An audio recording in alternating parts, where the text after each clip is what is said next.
తిరుపతిలో బలంగా వైకాపా నాయకులు బలంగా కనిపిస్తున్నారు. మున్సిపల్ ఎలక్షన్స్ కానీ, ఎంపీ ఎలక్షన్, ఎమ్మెల్యే ఎలక్షన్స్లో కానీ పెద్ద ఎత్తున వాళ్ళు హడావిడి చేశారు. మీరు వాటిని తట్టుకోగలరా? వాళ్ళ శక్తికి మీరు సరిపోతారా? ఇక్కడ వాళ్ళ శక్తి అంటే వాళ్ళ శక్తి అంటూ వాళ్ళకంటూ సొంతంగా ఏం లేదు సార్. వాళ్ళకున్నది అధికార బలం.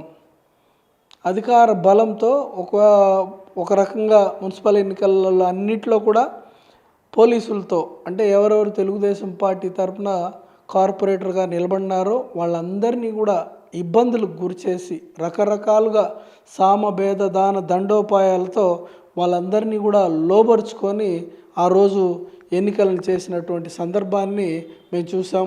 అలాగే ఎంపీ బై ఎలక్షన్స్లో కూడా మొత్తం దొంగ ఓట్లని ఈ మధ్యనే ఎలక్షన్ కమిషన్ కూడా ఆనాటి మున్సిపల్ కమిషనర్గా ఉన్నటువంటి గిరీష్ గారికి చురకలు అంటించినది కూడా మనం చూసాం. ఎందుకంటే ఏదైతే ఆ కీని ఆ పార్టీ వాళ్ళకి ఇచ్చేసి వాళ్ళు దాదాపు 30,000 ఓట్లు దొంగ ఓట్లను చేర్చుకొని వాటన్నిటిని కూడా ఐడీలు తీసుకొని ఆ రోజు వచ్చి తిరుపతిలో దొంగ ఓట్లను వేయడం జరిగింది.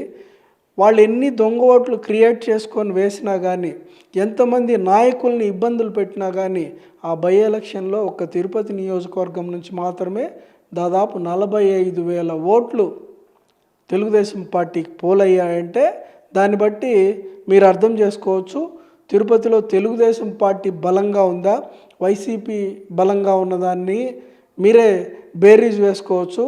దానికి తోడు ఈరోజు మాకు జనసేన పార్టీ తోడైంది. ఒక పక్క పవన్ కళ్యాణ్ గారు, ఒక పక్క మా చంద్రబాబు నాయుడు గారు, ఇంకో పక్క మా లోకేష్ బాబు గారు, వీళ్ళందరూ కూడా ఈ కలయికతో మా బలం ఇంకా రెట్టింపు పెరుగుందన్న ఆత్మవిశ్వాసంతో మేమున్నాం.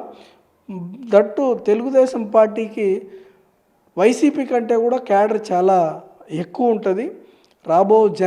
వచ్చేది జనరల్ ఎలక్షన్స్ కాబట్టి ఏదో మున్సిపల్ ఎలక్షన్స్లో జరిగినట్టు అలాగే ఎంపీ ఎలక్షన్స్లో జరిగినన్ని దౌర్జన్యాలు అవన్నీ కూడా ఇంకా సాగవు. ఖచ్చితంగా ఏదైతే వాళ్ళ దొంగ ఓట్లు ఉన్నాయో వాళ్ళందరినీ కూడా మేము ఓటింగ్కి రానియకుండా అడ్డుకొని ఖచ్చితంగా ఈ ఎన్నికల్లో తెలుగుదేశం పార్టీని గెలిపించే దిశగా మేము ప్రయత్నం చేస్తామని కూడా ఈ సందర్భంగా తెలియజేస్తున్నాం.